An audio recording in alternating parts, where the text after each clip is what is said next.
प्रातस्मरणीय संत वैकुंठवासी श्री वामनभाऊ महाराज गहिनीनाथ गडकर आणि प्रातस्मरणीय ऐश्वर्य संपन्न संत श्री संत भगवान बाबा भगवान गडकर भगवान बाबांच्या 60व्या पुण्यस्मरणानिमित्ताने आणि वामन भाऊंच्या 67व्या पुण्यस्मरणाच्या निमित्ताने आणि त्याच अनुषंगाने बाबा भाऊंच्या पावलावर पाऊल ठेवून समाजकारण करणारा आणि लोकांच्या हृदयावर राज्य करणारा आणि लोकांच्या घरघरामध्ये दैवत होऊन बसलेली एक फार मोठी अलौकिक शक्ती बाबा भाऊंची ज्यांच्यामध्ये होती, ज्यांना लोकांनी संतांच्या आणि देवाच्या पंगतीमध्ये ठेवून त्यांची आरती करावी, एवढं मोठं व्यक्तिमत्व या महाराष्ट्राच्या आणि भारताच्या राजकारणामध्ये लोकांनी त्यांना लोकनेता केलं, लोकमान्य केलं, देव मान्य केलं आणि संत मान्य केलं असे आदरणीय लोकनेते गोपीनाथरावजी मुंडे साहेब यांच्या जयंतीचं औचित्य असा त्रिवेणी संगम या कार्यक्रमासाठी उपस्थित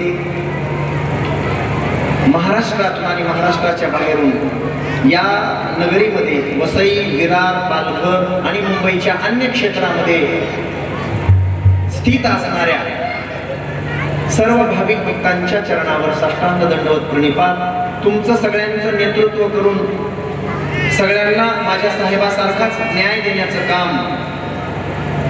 ज्या आदरणीय आमच्या ताई साहेब, आदरणीय या भागाच्या आमदार, या भागाच्या नामदार म्हणून, कारण भगवान बाबा सुरुवातीला 1 मे 1958 म्हणाले होते, यशवंतरावजी तुम्हाला मी आता शालन अंगठी देतोय, तुम्ही महाराष्ट्राचं नेतृत्व केलंय, आता तुम्ही देशात जाऊन नेतृत्व करा. 2 वर्षामध्ये तर तिथं नेतृत्व करायला मिळालं. याला म्हणतात भगवान बाबांचा आशीर्वाद. मुखातून शब्द बाहेर पडला की सत्यच होतो. श्री संत वामनभाऊ आणि भगवान बाबा फार उंचीचे महात्मे होते. लोककल्याणासाठी स्वतःचं जीवन त्यांनी झिजवलं. याचा इको कमी करा थोडा, बोलताना मी गायतो की द्या बेस थोडा कमी करा. एवढ्या उंचीचं व्यक्तिमत्व आणि तुम्ही सगळ्यांनी हे औचित्य साधून इकडे उपस्थित असलेल्या माझ्या सगळ्या लाडक्या बहिणी, तुमच्या चरणावर अगोदर नतमस्तक होतो. तुम्ही तुमच्या नवऱ्याचंही ऐकलं नाही आणि ताईला मतदान दिलं.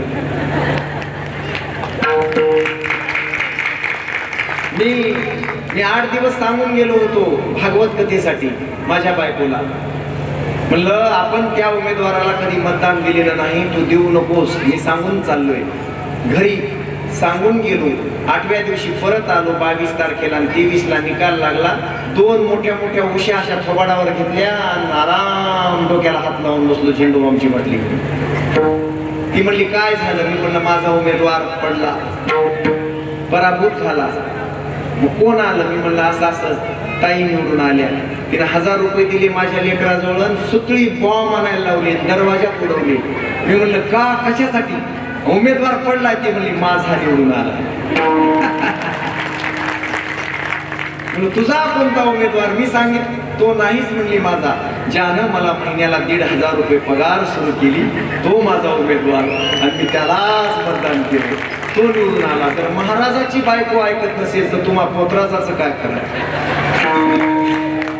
म्हणून आदरणीय, आता जर ताई मी असं म्हणेन या महाराष्ट्राच्या, आता मंत्रालय बघून आलो मी, मंत्रालयावर जर नाव टाकायचं असेल तर मला असं वाटतंय महाराष्ट्रात कोणाचं सरकार आहे? ना शिंदे सरकार, ना फडणवीस सरकार, ना अजितदादाचं सरकार, ओनली वन लाडक्या बहिणीचे महाराष्ट्र सरकार. म्हणून तुमच्या सगळ्यांच्या चरणावर साष्टांग दंडवत प्रणिपात. पितृतुल्य, गुरुतुल्य, बंधुतुल्य या वारकरी संप्रदायातील आणि या नगरीमध्ये राहणाऱ्या महाराष्ट्राच्या अन्य क्षेत्रातून इथं स्थित असलेल्या सगळ्या माझ्या सर्व 18 पगड जातीतील समाज बांधवांच्या चरणावर साष्टांग नमन. या गादीवरून संप्राप्त सेवेसाठी गायला गेलेला निवडलेला अभंग जगद्गुरु जगद्वंदनीय वारकरी संप्रदायाच्या कलेस्थानी विराजमान असणाऱ्या छत्रपती शिवरायांनी सुद्धा ज्यांचं एक कीर्तन ऐकावं, राज्याचं सिंहासन सोडून द्यावं, इतके गोड शब्द, प्रत्येक शब्दामध्ये ईश्वर आहे ज्यांच्या, अशा जगद्गुरु तुकोबारायांचा हा 4 चरणाचा धुमाळी पद्धतीचा अभंग असून आजच्या या कार्यक्रमासाठी संत प्रकरणातील हा अभंग आपल्या सगळ्यांच्या उपस्थितीमध्ये बाबा भाऊंच्या सेवेसाठी मी घेतलेला आहे। या अभंगाच्या द्वारे जगद्गुरु तुकोबाराय संतांचे उपकार सांगतात। काय काय उपकार केले संतांनी ते या अभंगातून सांगतात। काय उपकार केले, काय करतात संत, सांगताच येत नाही। काही गोष्टी सांगता येतात ताई, काही गोष्टी सांगता येत नाहीत, काही गोष्टी सांगताही येतात आणि अनुभवता येतात। काही गोष्टी फक्त अनुभवायच्या असतात, सांगायच्या का स्टेजवरून सांगायच्या असतात। रात्री एखाद्याच्या बायकोने एखाद्याला मारलं, ते बाहेर येऊन सांगता येते का? नाही। काही अनुभव घ्यायचे असतात पण सांगायचे नसतात। काही अनुभव घ्यायचेही नसतात आणि सांगायचेही नसतात। विष प्यायचंही नसतं आणि सांगायचंही का? सांगायचं त्या मग घरी जाऊन पिवळी नाही सांगू नये। आणि काही अनुभव असे असतात जे सांगताच येत नाही। तो अनुभव तुकोबाराय आजच्या अभंगामध्ये सांगतो। काय सांगू आता, काय सांगू, काय सुंदर गायन केलं, माझ्याकडे शब्दच नाही ते सांगण्यासाठी। आणि इथं तुकोबाराय सांगतात की संतांचे उपकार एवढे आहेत या जगावर की ते सांगण्यासाठी माझ्याकडे शब्द नाहीत। मग काय सांगू आता? बाबा बाबा बाबा बाबा बाबा, आमच्या आमदार साहेबांनी काय विकासाचं काम केलं, काय काय केलं, आता काय सांगावं तुम्हाला? एवढं केलं। सांगायला शब्द अपुरे पडतात। मग काय सांगू आता? आता काय सांगू तुम्हाला? काय संतांचे उपकार, संतांचे उपकार सांगता येत नाहीत। काय करावं? कृतज्ञता व्यक्त करावी। कृतज्ञता म्हणजे ते असेपर्यंत त्यांच्या शब्दाप्रमाणे वागावं आणि ते गेल्यानंतर सुद्धा अशा पुण्यतिथ्या करून त्यांची कृतज्ञता व्यक्त करावी। एवढंच तुमचं माझं काम। काय केलं तुकोबाराय संतांनी एवढं? सांगा ना।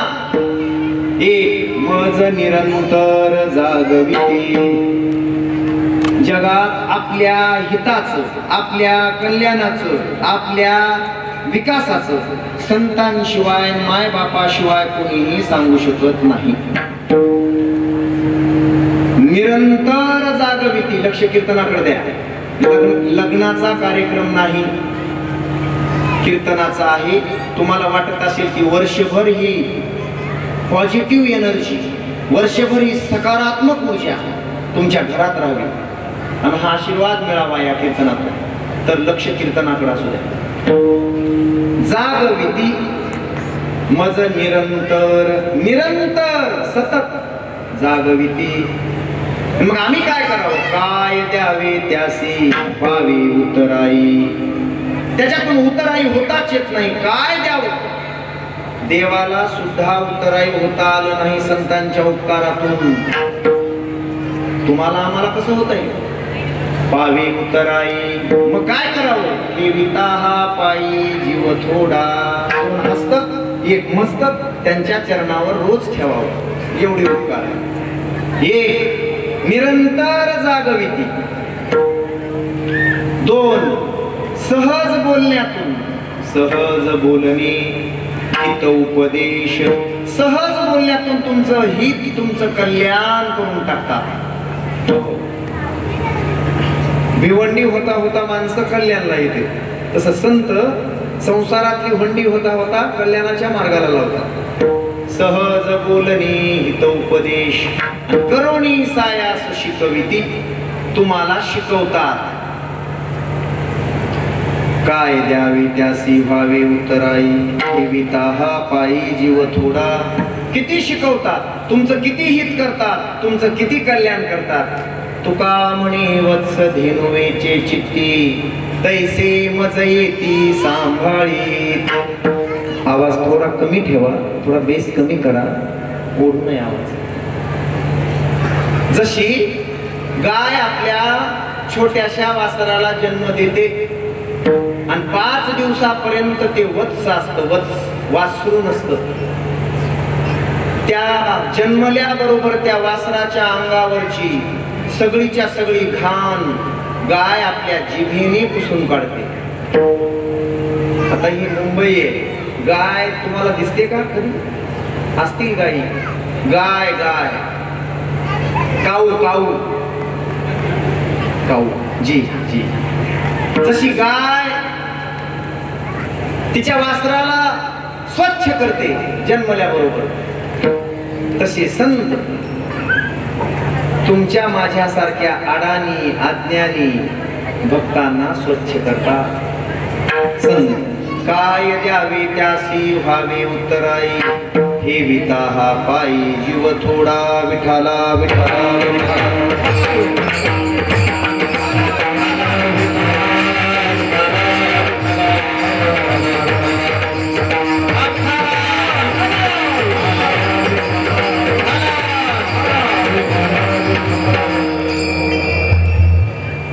या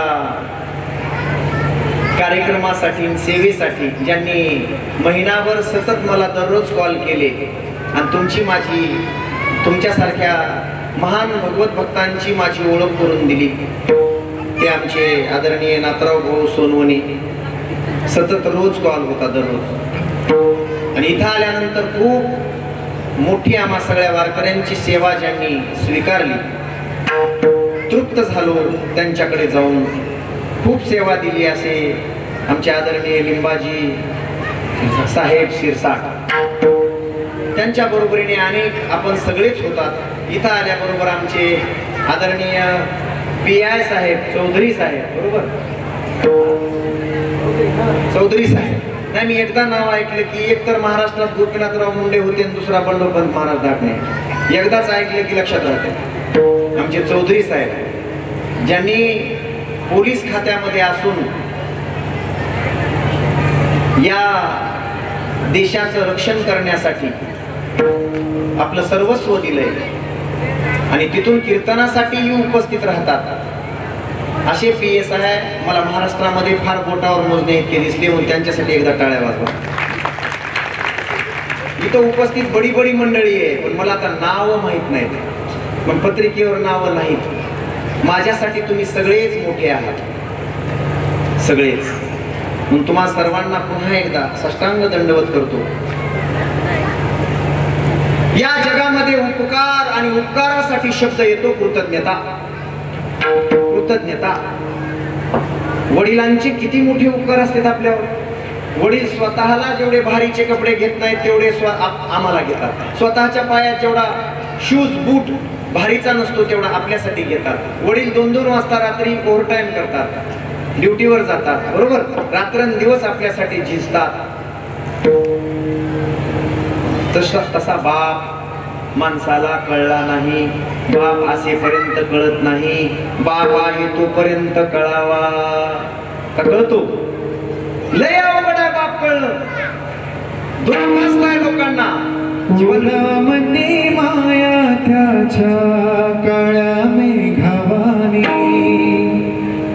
दाखविना कधी कुणा डोळ्यातल पाणी. बेस जास्त होतोय.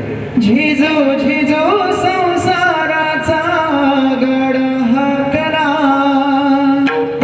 भटामंदी हा सुजनी कना बाकला.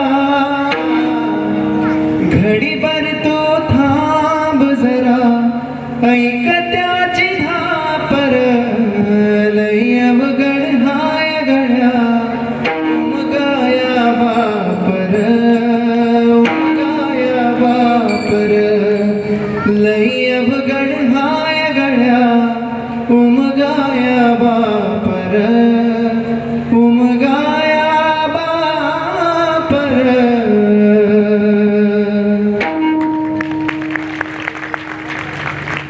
सिस्टीम साथ देत नाही, आमचा आवाज खाते दादा. सिस्टीमनं साथ दिली पाहिजे चांगली. 600 किलोमीटरहून आलोत आम्ही. फार मोठे गायक आहेत आमचे प्राध्यापक शंकर महाराज, संगीत अलंकार, आणि आपल्या परळी भागातलं वैभव आहे. परळी भागाचं वैभव आहे. पुण्याला सध्या सर्व्हिसला आहेत. मोठमोठ्या गायकांसोबत गायले त्यांनी. आणि आज योग त्यांचा, सुट्टी होती त्यांना घेऊन आलो. सिस्टीम बरी गोड करा. मशीनचे बटन थोडे, मशीनचा बेस कमी करा पहिलं तर. विठाला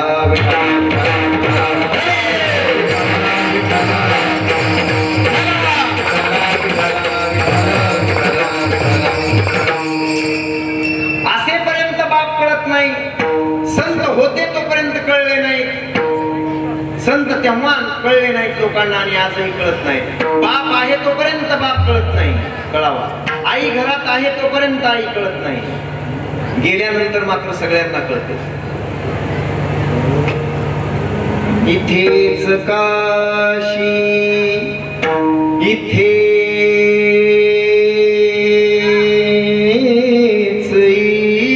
ईश्वर प्रेमळाई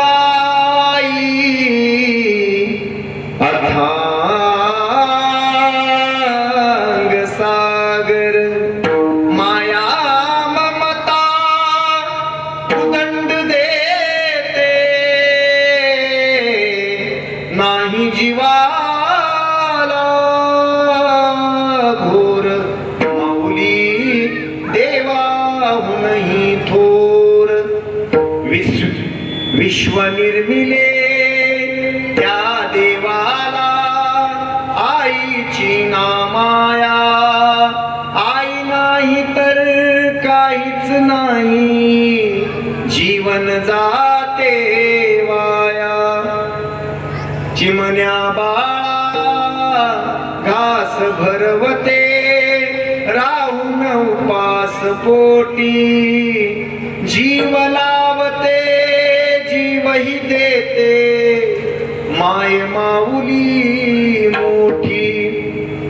पदर पांघरून बाळ खेळते मांडीवर बिन घोर माऊली देवाहूनही थोर.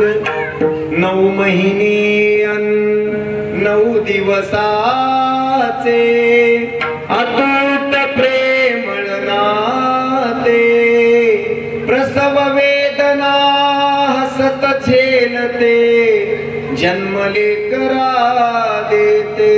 तळहाताचा करी पाळना सुखात राहतो पोर माऊली देवाहूनही देवाहूनही देवाहूनही थोर. विठाला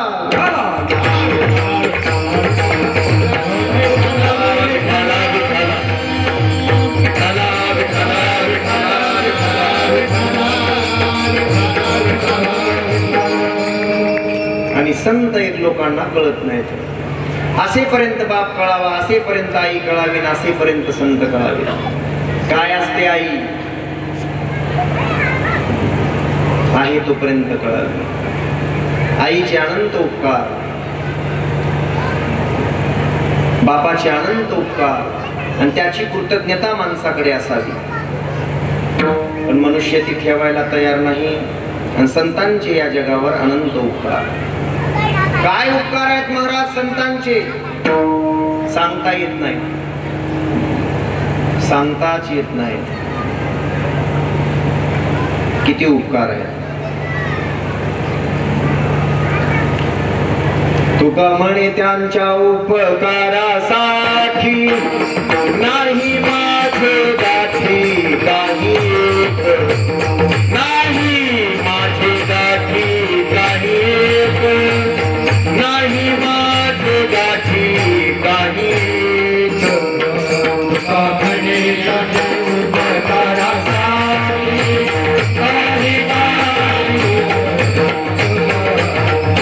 नाही माझे गाठी काही एक, नाही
मोठ्यांच्या उपकारासाठी नाही माझी गाठी काही एक. मग काय केला उपकार त्यांनी महाराज सांगा एखादा उपकार.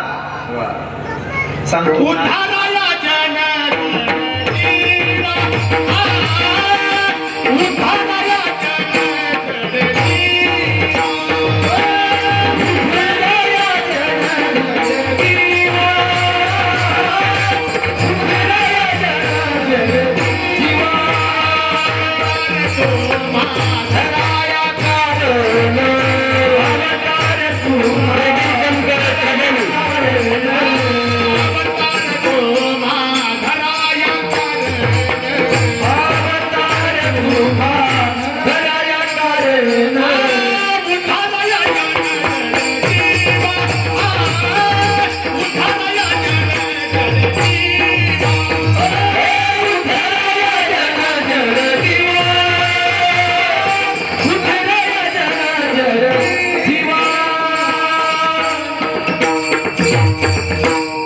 जडांचा मुढांचा उद्धार करण्यासाठी संत अवताराला येतात. अवतार याचसाठी असतो येथे उपकारासाठी आले घरजा वैकुंठी. वैकुंठातले संत इथं उपकार करण्यासाठी येतात. उपकार उपकार म्हणजे काय? उप म्हणजे जवळ, कार म्हणजे करणे. देवाच्या जवळ सुखाच्या जवळ मनुष्याला नेऊन पोहोचवणे याचं नाव उपकार. आणि संत हे उपकार करत असतात. मग असा एखादा उपकार मला वाटतं आता प्रातस्मरणीय संत श्री संत वामन भाऊ पासून सुरुवात करतो. जशी पत्रिका तसं कीर्तन. पत्रिका वरच्या कोपऱ्यातून बघायची खाली येईपर्यंत. कीर्तन आता इथून सुरू होतंय खाली येईपर्यंत. एकदा बॅनर कडे बघून घ्या सगळे. आता तसं तसं कीर्तन होईल अभंगानुसार. पहाटे 4 ते रात्री पुन्हा 4. 24 तास 12 महिने संतांचेच उपकार समाजावर आहेत. सकाळी 4 वाजल्यापासून या जगाला उठवण्याचं आणि या जगाचं कल्याण करण्याचंच काम संत करतात. उठा जागे वारे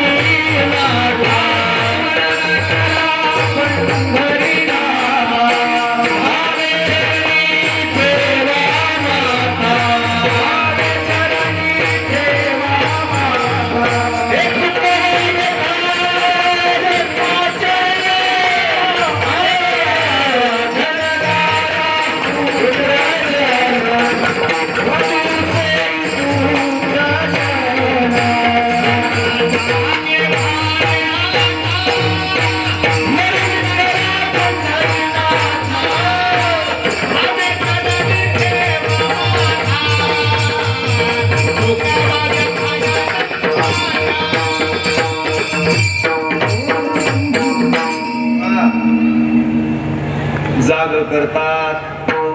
सुपे सावरगाव श्री संत भगवान बाबांची भूमी आणि गहिनीनाथ गडापासून फार जवळचा प्रदेश. 8 गावापैकी एक निश्चित गाव श्री संत वामन भाऊंचा परिसर.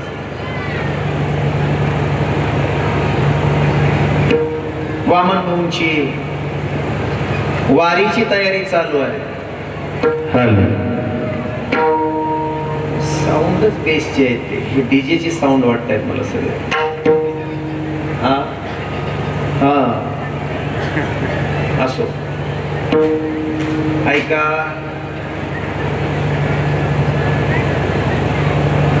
भाऊंची वारीची तयारी चालू आहे. वारीला सगळ्या लोकांना घेऊन भाऊ दरवर्षी गहिनीनाथ गडाहून पंढरीच्या दिशेने जात असत. आणि मग त्या गडाची काही शेती आहे. त्या शेतीमध्ये पावसाळी भुईमुग पेरावा म्हणून भाऊनी सुपे सावरगावला कुंदन शेठ मारवाड्याकडे 1 क्विंटल भुईमुगाचं पीक घेतलं. लक्ष द्या. बोलणं थांबवा कृपया विनंती आहे माझी. मुंबईत आलात म्हणजे संतांना विसरू नका. ते तिकडे 5-6 लेकरं आणि त्यांच्या आया बोलायला. त्यांना काही ऐकू येईना, त्या आयाला ऐकू येईना, त्या मम्म्याला ऐकू येईना, टम्म्याला ऐकू येईना. संस्कृती विसरू नये. ताई इकडे लक्ष द्या. तुम्ही लेकराला बोलायला इथं आला नाही. कीर्तन ऐका, संतांचे काही उपकार होतील तुमच्यावर. आमचे गुरुजीच म्हणायचे, आता काय ते तरी दोष काय त्यांचा. ते म्हणायचे अशा डोंगरात 40 बैलगाड्याची खडखड खडखड खडखड आणि 2च बायाची बडबड सारखी असते. आणि भगवान बाबांचं चरित्र लिहायला 5 वर्षे लागले मला. पुढच्या वर्षी तुमच्या हातात येईल ग्रंथ. 5 वर्षापासून रात्रंदिवस लिहितोय. शेकडो गावं फिरून जिथं जिथं बाबा जात होते तिथले अनुभव तुम्हाला ऐकायला मिळतील. त्या गुळंजला 2 बायाचं झिपऱ्या झिपरी लागली. कीर्तनातच असेच, कीर्तनातच झिपऱ्या झिपरी. हिनं तिच्या झिपऱ्या, तिनं हिच्या झिपऱ्या. ते लाला बाबा आले, असे चाल म्हणायला असायचे. ते आले आणि त्यांनी सांगितलं, बाबा कसं कीर्तन करताय तुम्ही, त्या बाया किती बोलायला. सगळे लोक त्यांच्याकडे बघायले, सगळे लोक त्यांच्याकडे पाहते. बाबा म्हणले माझं कीर्तन बंद. त्या बायका जर शिव्या देत होत्या, माझ्या बहिणीनं तुम्हाला एक सांगू का, घरात जर सुख नांदायचं असेल, तुमच्या घरात जर आनंद यायचा असेल, एक सांगू, तुम्ही तोंड बंद ठेवायला शिका. तुम्ही 99 गुण आहेत, तुम्हाला 99 गुण चांगले आहेत. एक गुण सकाळी उठल्यापासून जे तुमचं तोंड चालू असते. आपल्या जिभेच्या खराट्याने, बाबा म्हणायचे, आपल्या जिभेच्या खराट्याने लोकांच्या नाल्या का साफ करता. ऐकताय. आणि मग त्या शिव्या द्यायला लागल्या. लाला बाबा म्हणायला लागले, भगवान बाबा हे काय कीर्तनात असल्या शिव्या. बाबा म्हणले, मला खूप दिवस झाले असल्या तिखट शिव्या ऐकू, जरा ऐकू दे. 10 मिनिट कीर्तन बंद ठेवतो, त्यांचं झाल्यास मग जे तोंड खाली घातलं का नाही त्यांनी, असं पुन्हा नाही वर केलं. आदरणीय लोकनेते गोपीनाथरावजी मुंडे साहेब म्हणायचे, कुठं बोलायचं, काय बोलायचं आणि कुठं गप्प बसायचं हे ज्याला कळलं तोच जीवनात यशस्वी होतो. आता तरी लक्षात ठेवा, तुम्हाला 3 दृष्टांत दिलेत बाबांचे आणि साहेबांचे. काय बोलावं, कुठं बोलावं आणि कुठं गप्प बसावं हे कळलं पाहिजे. नवऱ्याला बी सारखंच, सासूला बी सारखंच, शेजारणीला बी सारखंच. आंधळ्याची वरात आणि बहिऱ्याच्या घरात असलं काम झालंय तुमचं. काय बोलायला की आपल्यालाच कळना, कुणाला बोलायला की आपल्यालाच कळना. गुरुवारी म्हणायचे, आंधळ्याची वरात बहिऱ्याच्या घरात, मुक्याचं भांडण येड्याच्या दारात. कळलं तर सकाळी फोन करा, विठाला विठाला.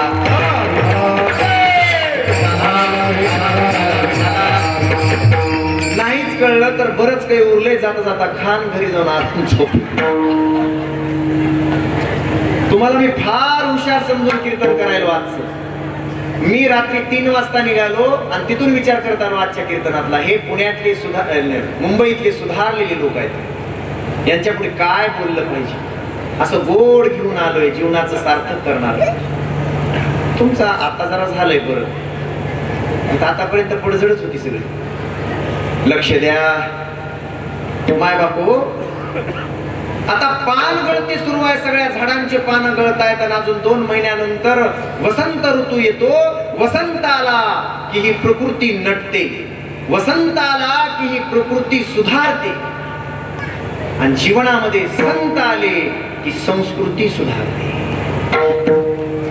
तुमची संस्कृती सुधारायची असेल तर संतांना आपल्या जीवनात येऊ द्या. आणि मग भाऊंनी ते भुईमुगाचं बी विकत घेतलं, पण झाला असं, पाऊसच पडला नाही 15 दिवस. आणि मग वारीला सुरुवात झाली, बी तसंच ठेवून दिलं, पेरायचं, भुईमुग पेरायचं. ए भैया, भुईमुगाला शेंगा कुठं लागतात रे? धन्य माता पिता तयाची या. भुईमुगाला शेंगा वर लागतात, माहित नाही तुला अजून? भैया दूध कोण देत रे? भैया दूधवाला. आता आपण दोघं काढू त्या दूधवाल्याचं दूध. गाय देते दूध, गाय देते बाळा. भुईमुगाला शेंगा जमिनीच्या असा खाली लागतात जमिनीमध्ये. आता कसं करावं सोनवणे साहेब? जरा गावाकडचं बी लक्षात राहू द्या. काट्या कुट्याचा तुडवीत रस्ता माझ्या गावाकडे चाल माझ्या दोस्ता. कधीतरी चलत जा. गावाकडचं कधीतरी माहित असलं पाहिजे. हा, ओढ लावते अशी जीवाला गावाकडची माती, आणि त्या मातीची ओढ असावी म्हणजे नाती टिकतात. लक्ष द्या. शेंगा पेरायच्या राहून गेल्या आणि पोरं नसलेली प्रश्न. काल मला त्यातून कुठं होतं आपलं कीर्तन? पनवेल उरण. हो, त्या उरण मध्ये एक जणांना मलाच विचारलं. असाच मी प्रश्न टाकला तर त्याला विचारलं भुईमुगाचं पीक. मग ते तो काय म्हणला मला? तो म्हणला महाराज जर तुम्ही म्हणालात की जसं पेरलं तसं उगवतं, पेरलं तसं उगवतं, मग आपण शेंगदाणे पेरतो, मग शेंगदाणेच उगवायला पाहिजे ना. बाहेरून टरपलं कशासाठी? आता काय उत्तर द्यावं? टरफल काय येतात तुम्हीच सांगितलं आता. हो, शुद्ध बीजा पोटीन फळे रसाळ गोमटी, जसं बी तशी फळं. मग शेंगदाणे असे असतात तर मग त्याला टरफल काय येतात? गोड प्रश्न विचारला मला. तर याचं उत्तर घ्यायला काय देऊ नको. ते झाल्याबरोबर त्या मुलाचा बाप आला म्हणला महाराज आमचं घर बाजूलाच आहे, चहा घेतल्याशिवाय जायचं नाही. चहा घ्यायला गेलो, त्या पोरानं चहा आणला कपात आणि माझ्या हातात देत होता कपात. मी म्हणलं कप नको, नुसता चहा पाहिजे. कळलं का नाही? कळलं.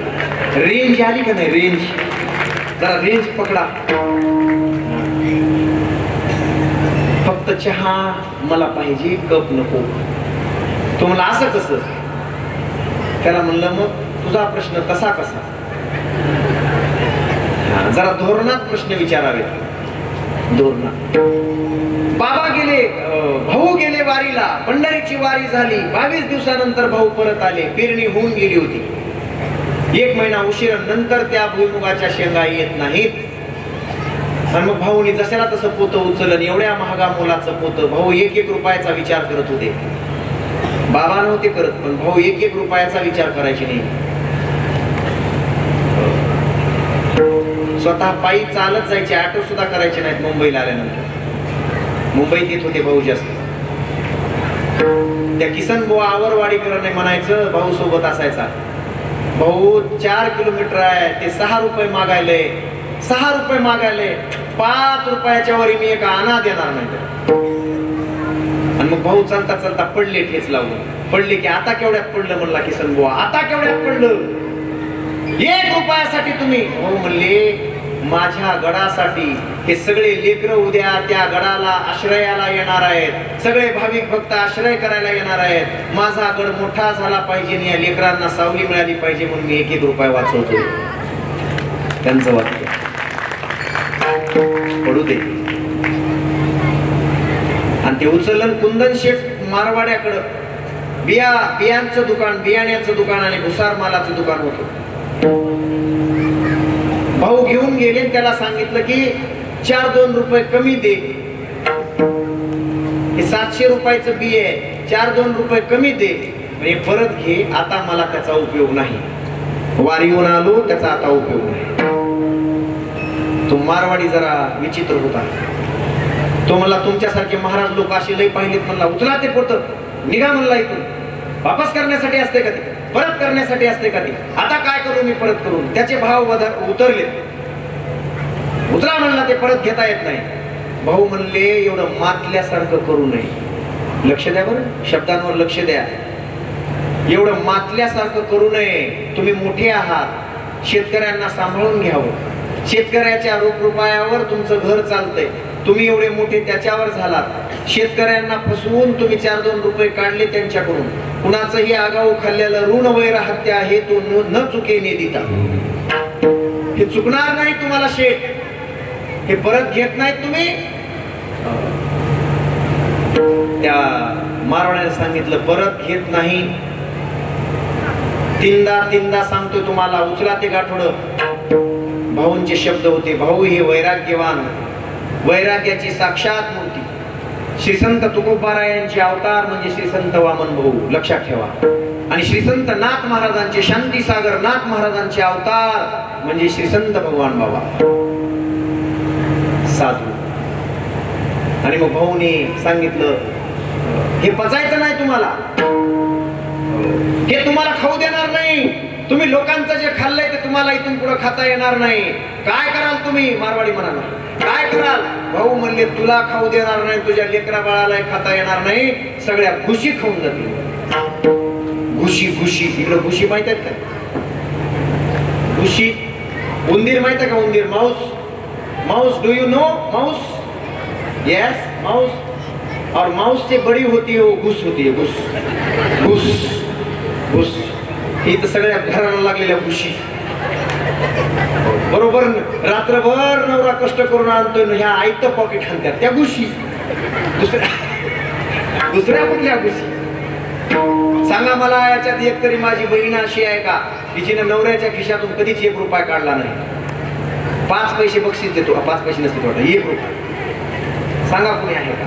आतापर्यंत नवऱ्याच्या खिशातला रुपया घेतला नाही. एक दिसायली देतो 5 रुपये, जा काळजी करू. दादा साहेब, 3 महिने गेले, दीपावलीचा महिना आला आणि त्या सुपे सावर गावामध्ये जिथं भगवान बाबांचा जन्म झाला होता त्याच गावच्या त्या कुंदन शेठच्या घराला, चिरेबंदी वाड्याला चौकडून घुशीनं उकरायला सुरू केलं. अख्खं पुकरून टाकलं. बाजूच्या कोणाच्याच घराला घुस लागली नाही, फक्त त्या कुंदन शेठच्याच घराला घुस लागली. रात्रभर घुशी ओरडायच्या, आरडायच्या, पोते तोडायच्या आणि जमिनीमध्ये सगळा माल दुकानाचा घेऊन जायच्या. घुशीच खाऊ लागली आणि सगळं खाऊन फस्त केलं आणि घुशी वर येऊन घरात आता नाचायला लागल्या. लेकर बाळ झोपत नव्हते. मारवाडी रडायला लागला की आता जावं तर कुठं जावं, कुठं जायचं? त्या घुशी आता माणसं खायला उठतील, आम्हाला आमच्या लेकराला खाऊन टाकतील. त्याच्या लक्षातच येईना महाराज मारवाड्याची बर्बादी. आणि मग ते शब्द लक्षात आले.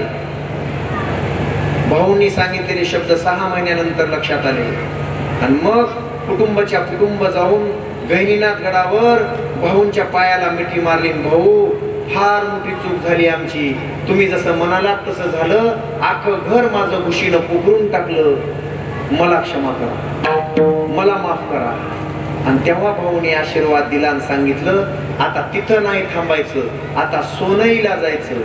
तिथून जवळ सोनई असलेलं गाव आहे. आतापर्यंत त्या मारवाड्याचं दुकान तिथं आहे.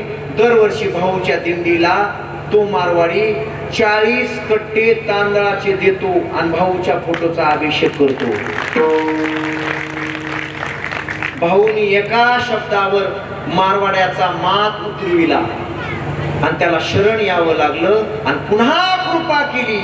हे कोणी करू शकत नाही. देव सुद्धा जिथे अशा लोकांवर कृपा करायला कमी पडतो तिथे संत अशा लोकांवर उपकार करतात. म्हणून मला असे उपकार शब्दात सांगता येत नाहीत. हेच अभंगाचं पहिलं चरण.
सध्या जरा बेस बेस तुमचा कमी करा, त्याशिवाय हे होणार नाही.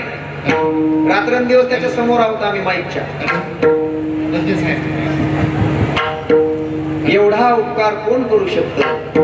ऐका, कोण बोलला रे तिकडं? अरे पोरांनो, बोलू नका एक तासभर. सांभाळा आपले आपले लेकर. फक्त आजकालच्या या माझ्या बहिणीला मोबाईल सांभाळायचं कळालं बघा चांगलं. तिला नवरा बी सांभाळता येईल, लेकर बी सांभाळता येईल. जरा जरा बघा, जरा घरात सुद्धा असंच काय सांगता येते का? हा उपकार देव करू शकत नाही, ते संत करतात. लक्ष द्या. जालना जिल्ह्यामध्ये पिंपरखेड नावाचं गाव आहे. जालना जिल्ह्यात पिंपरखेड नावाचं गाव आहे. आता ऐकाल, तुमचं डोकं ठिकाण्यावर येईल. आता ठिकाण्यावर येते बघा. आता हा झाला भाऊंचा उपकार. आता बाबांचा. घनसांगवी तालुका, जालना जिल्हा, पिंपरखेड. 22 वर्षाची मुलगी. डोक्यावर झालेला परिणाम 1962. बाबांची पैठणची वारी 1927 पासून बाबांनी चालू केली आणि जालन्याच्या अलीकडून आंबडच्या तिथून ती वारी जात होती शहागडच्या पुढे. जी मुलगी जिला गावाने खडे मारावेत, लेकरांनी तिच्या अंगावर माती फेकावी, गावकऱ्यांनी थुथू करावं, घरच्यांनी सुद्धा कदरून जावं, घरच्यांनी सुद्धा घरातून मारून हकलावं. लक्ष द्या. माय बापांनी सुद्धा कंटाळावं. माझ्या बहिणींनो, लक्ष द्या म्हणालो तुम्हाला. तुम्ही बाजूला बघूच नका. आता तुम्हाला भगवान बाबाची शपथ आहे. तुम्ही कीर्तन ऐकताय का काय ऐकताय? गांभीर्यच नाही तुम्हाला. बाजार नाही हा फार मोठा आशीर्वाद आहे. ही जी समिती आहे ना, ही लोक आहेत, ही करण्यासाठी पुढे येणार आहे. आयुष्यात कधी कमी पडणार नाही या लोकांना, कधीच कधीच नाही. माझ्या भगवान बाबाची पुण्यतिथी करण्यासाठी जो एक पाऊल उचलील, भगवान बाबा 100 पावलं त्याच्याकडे येतात. माहित आहे का? भाऊ म्हणायचे, भाऊ मला सांगावंच लागेल. आता 7 दिवस कथा करून आलोय. 25 भागात तुम्हाला ती पाहायला मिळणार आहे. बुलढाण्याला गेलेली. आता 3 दिवस झाले संपली. 4 दिवस झाले. बाबांच्या पुण्यतिथीच्या दिवशी संपली 14 तारखेला. लक्ष द्या. भाऊ आणि बाबा जेव्हा एका गावात जायची, एक गादी टाकायची भाऊला, एक बाबांना. लोकांनी दोघांचा अफाट प्रेम. सगळ्या माता माऊल्या, सगळे भाविक भक्त, गोर गरीब, रंजले गांजले जेव्हा तिथे यायचे, भाऊचं दर्शन थोडं लांबूनच घ्यायचे. भाऊ कडक होते, फार शिस्तीचे होते, फार करारी होते. आणि बाबा फार मायाळू, फार समजदार होते. या माता माऊल्यांनी काय करायचं, 10-5 रुपये न्यायचे, बाबांच्या पायावर ठेवायचे, भाऊच्या पायावर कोणीतरी ठेवायचे. मग ते किसन बुवा चिडवायचा भाऊला. भाऊंचा सेवक किसनराव आवरवाडीकर चिडवायचा, काय भाऊ, सगळे लोक बघा त्या भगवान बाबाच्या पायावर गुडघे इतका ढीग लागलाय पैशाचा, आणि तुमच्या पायावर ढीग तर नाहीच, पण 100-150 रुपये सुद्धा नाही. पोत भरतय पोत. एवढे पैसे लोकांनी भगवान बाबांच्या पायावर टाकले, तर तुमच्या पायावर एवढे मुठभर सुद्धा नाही. भाऊ म्हणायचे, अरे ते मोठे होते, अरे किसन्या किसन्या, भग्या, तो भग्या आहे का नाही, भग्या लक्ष्मी पुत्र आहे रे, त्याच्या पायात लक्ष्मी आहे. तो माळावर डोंगरावर जाऊन बसला तर तिथेही पैशाची ढिग लागते. सगळंच मिळतंय संतांच्या सेवेने. हे मी तेव्हाच सांगतोय, असं नाही आत्ताच सांगायलो. आता पैठण जवळ कीर्तन करून आलो, त्या कीर्तनात गावकऱ्यांनी 1,11,00,000 रुपये गडाला दिले. किती दिले सांगा मला? कुठल्या संस्थानला एवढी मोठी देणगी एका गावाची होते का? तिकडे वजरा गाव नावाचं गाव आहे. लगेच दुसऱ्या दिवशी त्यांनी त्या लोकांनी 1 कोटी जमा करून दिले. लगेच तिसऱ्या दिवशी जिथं कीर्तन होतं, सोनदेव, सिंदखेड राजा तालुका, तिथल्या लोकांनी, माहित नव्हतं शास्त्रीजी येणार आहेत, शास्त्रीजी चलत चलत भेट द्यायला आले. 2 घंट्यात 28 लाख रुपये जमा करून दिले गावातून. कुणासाठी? भगवान बाबांसाठी. का? भगवान बाबा लक्ष्मी लय जवळचं नातं आहे. जिथं बाबांची पूजा, जिथं बाबांचं नामस्मरण, त्याच्या घरात लक्ष्मीला कधीच कमी पडत नाही. लक्ष द्या, सामान्य नाही ती. बाबांची दिंडी चालत असताना त्या वेडीला हाकलून दिलं होतं. तिचं नाव होतं वेडी भामा. वेडी भामा. आणि ती गावातून हाकलून दिल्यामुळे 15-20 किलोमीटर तिकडच कुठलंही नद्या नाल्याचं पाणी प्यायचं, कुठलंही काही खायचं, असं करत करत करत करत गावापासून 2-3 दिवस दूर आली. आणि ती आली शहागडकडे. बाबांची दिंडी दुपारच्या विश्रांतीला जिथं बसली होती. इको कमी करा दादा. बाबांची दिंडी जिथं बसली होती, बाबांना बसायला अशी गादी, त्याच्यावर एक गोनपाट बेडशीट टाकलेलं होतं. बाबा बसले होते. दुपारच्या वेळी धावत पळत आली. तुम्ही म्हणाल मग काय झालं? ही ओरडायला लागली. मग पुढे काय झालं? पुढे असं झालं, ती ओरडू द्या, ती मोठमोठ्यानं हसत होती, हसू द्या, पण तिला वेड या गोष्टीचं होतं की तिनं आपल्या अंगावर एकही कपडा ठेवायचा नाही. हे विशेष होतं. वेडे भरपूर आहेत. आता तुम्ही सगळे वेडे आहेत आणि मी वेडा आहे, कोणी शहाणा नाही. गुरुवारी म्हणे, तुम्ही म्हणाल आम्हाला वेडे म्हणले महाराज. नाही, तुम्हाला वेड कसा म्हणेल? माझे गुरुवारी म्हणायचे, इस दुनिया में सभी पागल है, इस दुनिया में सभी पागल है, अब सिर्फ नॉर्मल है. शहाण्यालाच कळेल.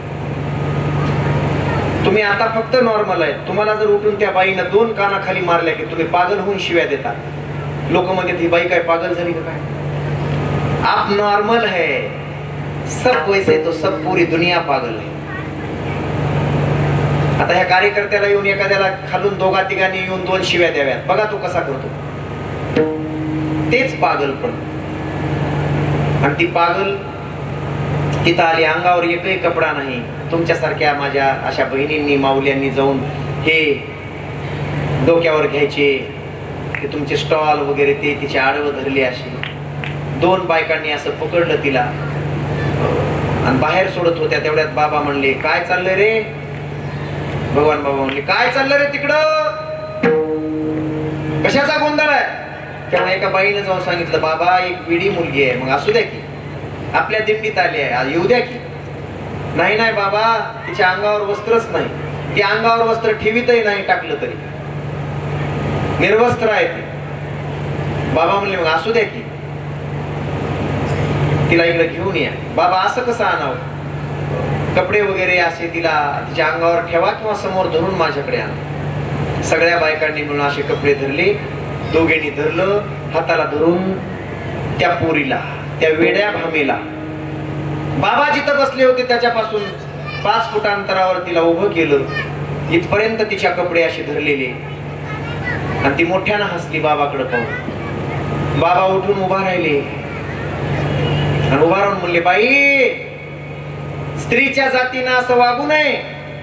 समाजाकडे बघून वागावं. बघ या सगळ्या माता माऊल्या कशा पदर घेऊन बसल्या डोक्यावर. तुला कळतंय का? तुमचं नाही म्हणायला मी, तिथलं सांगा. आता तुमचा विकास झालाय. ते गवळणी सारखा डोईचा पदर आला खाट्यावरी, भरल्या बाजारी जाईन मी. येऊ द्या. विकास झालाय, विकास. जेवढे कपडे कमी तेवढा माणसाचा विकास जास्त.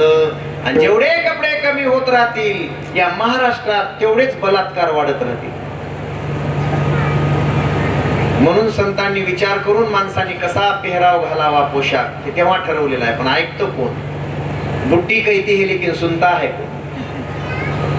आपलीच पोरगी नाचते स्टेजवर येऊन आणि आपणच शिट्या वाजवतो आणि आपणच टाळ्या वाजवत्यात ह्या माता माऊल्या. वाटलं पाहिजे. संतांची संस्कृती आहे आपली, बाबा भाऊंची संस्कृती आहे आपली. माय बापू, बाबांनी उठून तिच्याकडे, तिच्या डोळ्यामध्ये नजरेला नजर मिसळली. बाबांच्या शक्तीचा कृपापात तिच्या शरीराला झाला आणि बाबांनी आपल्या पायाखाली होतं ते बेडशीट उचललं, गुंडाळलं. बाई, आजपासून असं वागू नको. तिच्या अंगावर फेकलं. फेकल्याबरोबर त्या बेडशीटाचा स्पर्श तिच्या खांद्याला होणे, तिनं ते तसंच धरणे आणि तिथून पुढे तिनं तेच बेडशीट पांघरलं आणि तिथून पुढे कधीच इथून पायापर्यंत शरीराचा इतकाही भाग कुणाला कधी दिसू दिला नाही.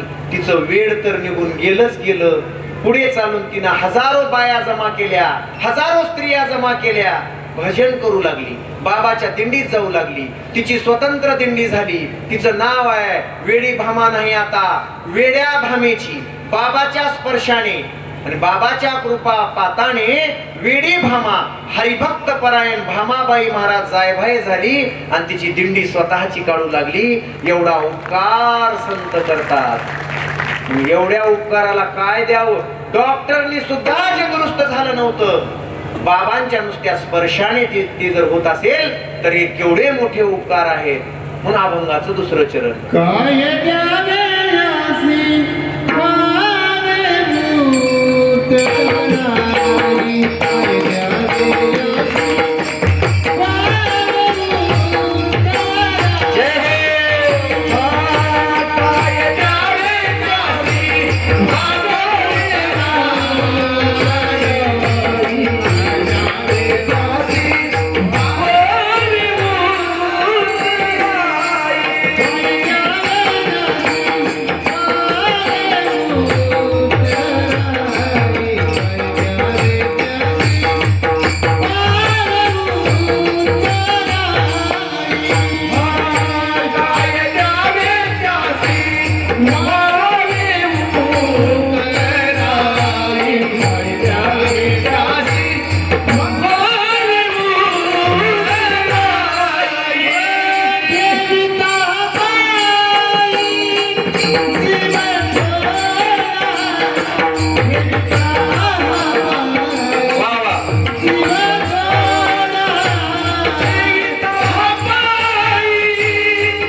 काय द्यावे यासी पावे नाही माझे गाठी काही, माझ्याजवळ त्याच्या उपकारासाठी देण्यासारखं काही नाही.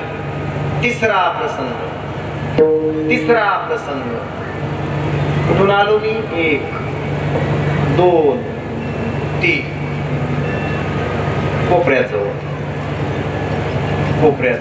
2006 मे महिना. मांजरसुंबा ते परळी रोडचं काम चालू होतं. त्या रोडवर खडी फोडण्याचं काम चालू होतं. वडार समाजाची एक बहीण,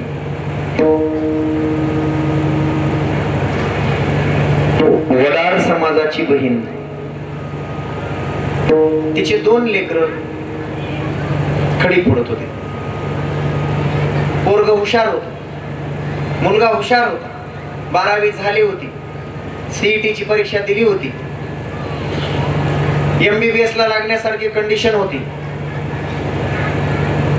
निकाल लागला, फॉर्म भरला त्या मुलानं, पण 2-3 मार्काने शासकीय कॉलेजला लागला नाही, प्रायव्हेट कॉलेजला लागला तुमच्या पुण्याची.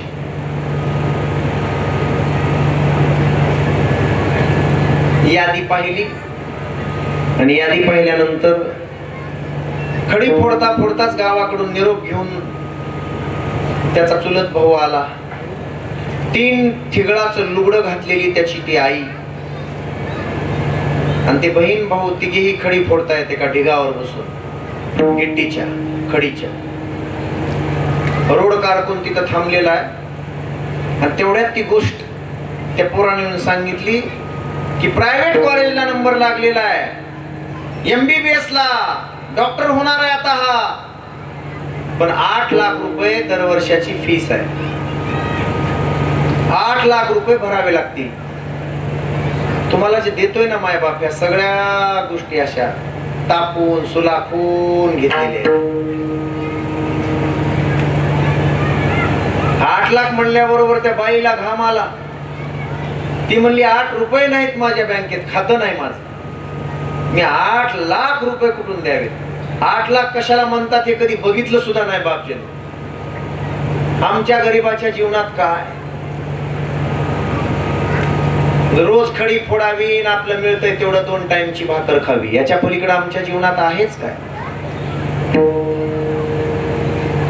तेव्हा गावातल्या लोकांना ही बातमी कळल्यानंतर कोणती, की आज आदरणीय लोकनेते पुण्यावरून जामखेड पाटोदा मार्गे आज परळीला येत आहेत, हे कळलं. त्यांच्या स्वागतासाठी हे नेते मंडळी तिथं उपस्थित झाली.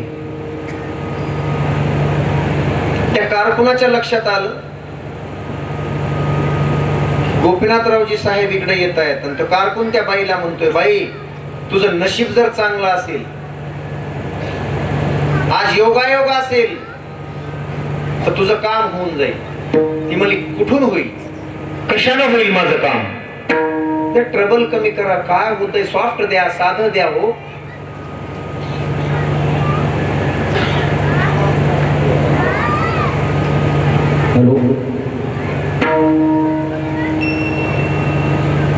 कशानं होईल त्यांनी सांगितलं. गोरगरिबांना, 18 पगड जातीतल्या गोरगरिबांना मदत करणारा या महाराष्ट्रात तसा दुसरा नेता तुला बाई दिसायचा नाही, सापडायचा नाही. तुझा योग आहे, आज ते इथून येत आहेत, झाली तर झाली मदत, हात जोड. तेव्हा त्याच पाठीवर केजच्या अलीकडं अंबाजोगाईच्या जवळ त्याच पाठीवर गावातले लोक आले आणि पुष्पहार घेऊन आले त्या साहेबांना घालण्यासाठी. आणि तेवढ्या लोकांमध्ये मध्ये घुसून पुढे जाणारी ती बाई, केस विचकटलेले, तो अवतार उन्हात बसून बसून चेहरा काळा पडलेला, ते फाटलेलं लुगडं. गरिबी फार वाईट असते मायबाप. तिने हात जोडले आणि साहेबांच्या पुढे गेली. साहेब दरवाजा काढून उतरून खाली आलेच होते, तेवढ्यात पुष्पहार टाकली लोकांनी गळ्यामध्ये, टाळ्या वाजल्या आणि साहेबांच्या समोर जाऊन उभा राहिले. साहेब, माझं नशीब बदलायचं असेल तर ती जादू तुम्ही करू शकता.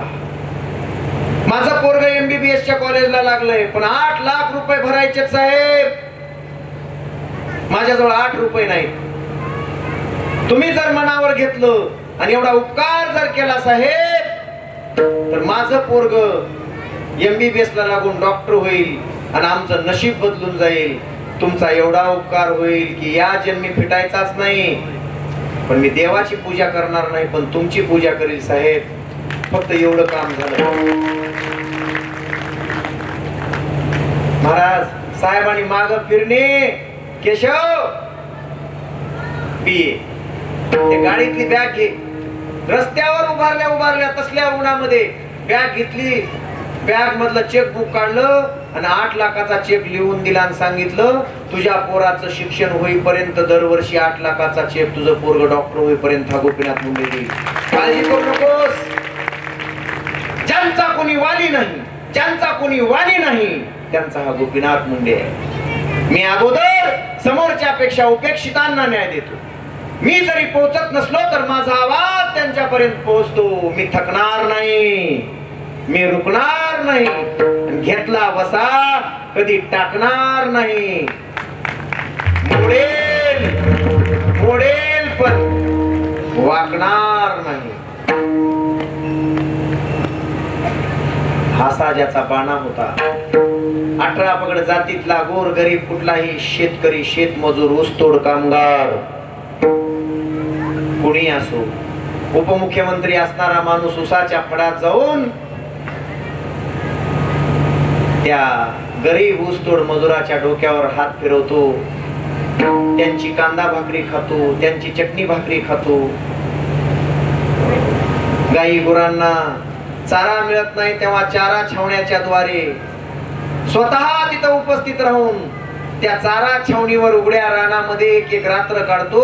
असा उपमुख्यमंत्री महाराष्ट्राला नाही, भारतात कुणाला मिळालेला नव्हता. काय सांगू आता संतांचे उपकार.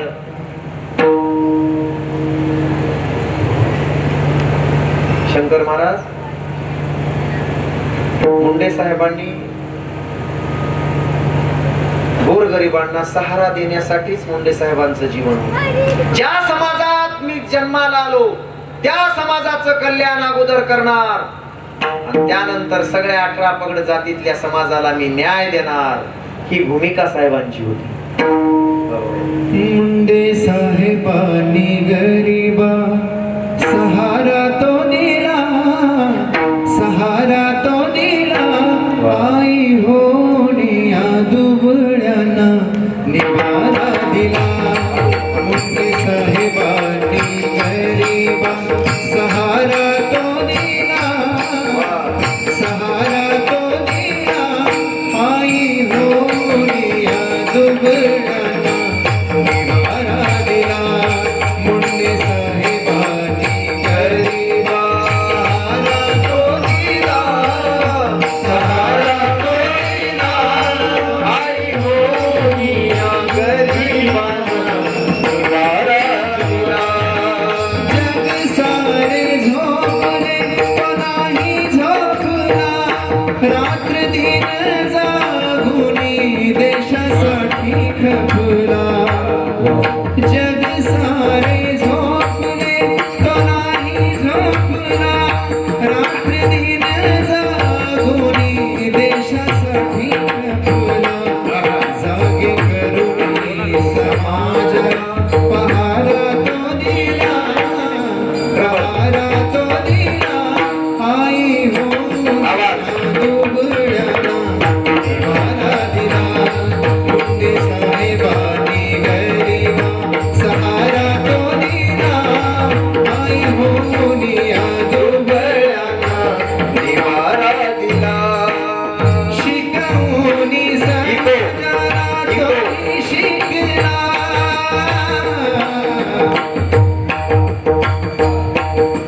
शिकवणी समाजाला तोही शिकला. स्वार्थापायी कोणा पुढे कधी नाही झुकला.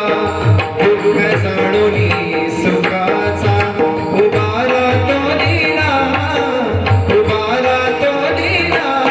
आई होण्या दुबळ्यांना निवारा दिला. मुंडे साहेबांनी गरीबा सहारा तो दिला. आई होण्या दुबळ्यांना निवारा दिला. उपकार साहेबांचे नाही फिटणार, मुंडे साहेबांसारखा नेता कोणा नाही होणार. क्रांती घडवून मानसा निखारा तो दिला, निखारा तो दिला. आई होण्या दुबळ्यांना सहारा दिला. मुंडे साहेबांनी गरीबा सहारा तो दिला, सहारा तो दिला. आई होण्या दुबळ्यांना निवारा दिला, निवारा दिला, निवारा दिला.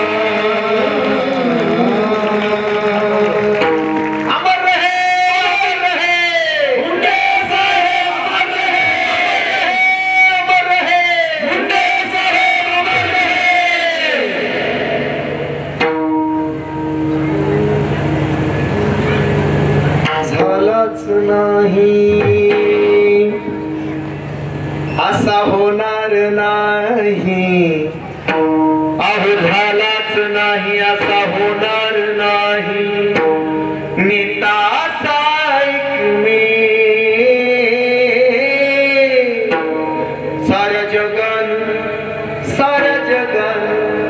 साऱ्या जगान पाहिलाय बघा हो मुंडे साहेब नावाचा देव, साऱ्या जगान पाहिलाय बघा हो मुंडे साहेब नावाचा देव, साऱ्या जगान साहेब नावाचा देव, साऱ्या जगात पाहिलाय हो मुंडे साहेब नावाचा देव. झालाच नाही असा होणार नाही, हे झालाच नाही असा होणार नाही, नेता साईक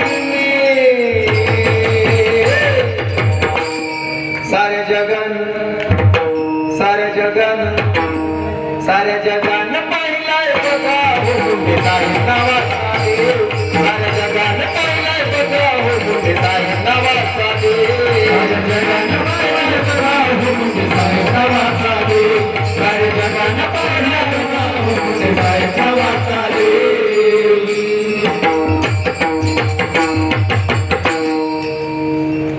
वैराग्याच्या गोष्टी ऐकल्या ज्या कानी, आता ऐसे कोणी होणे नाही. गेले दिगंबर ईश्वर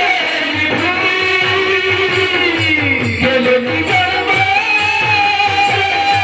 ईश्वर विभूती, राहिल्या कधी जगानी,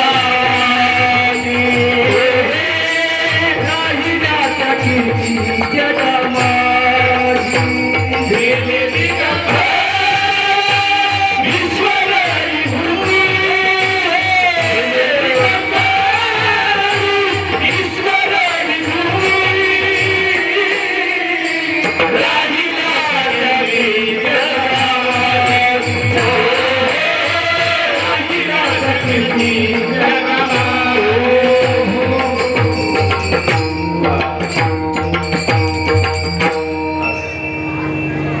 गेले दिगंबर ईश्वर विभूती, राहिल्या त्या कीर्ती जगा माझी. म्हणून त्यांची कीर्ती, म्हणून भाऊंची कीर्ती, म्हणून बाबांची कीर्ती. काय काय उपकार सांगावेत, माझ्याकडे 100 तरी असतील नक्की.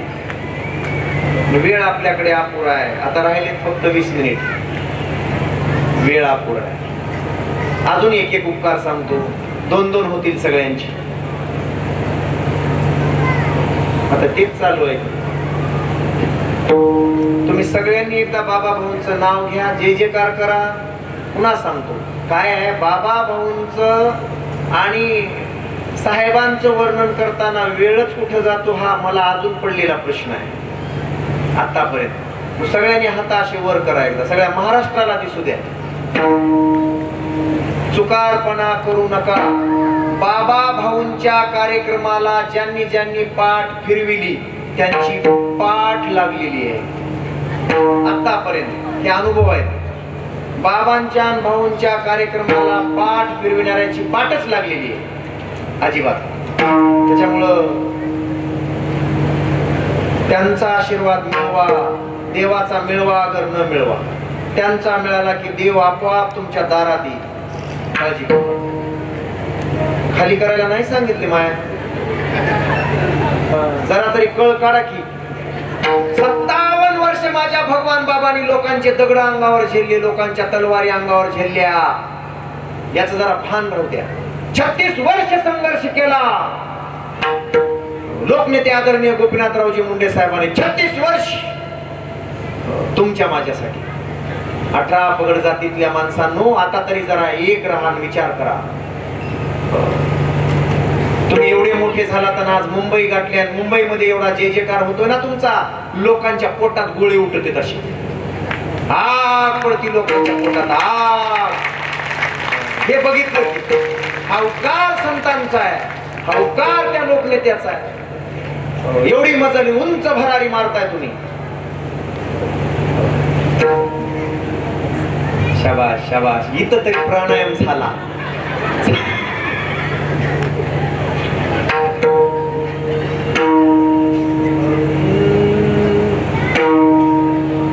बोला जय जयकारा भगवान बा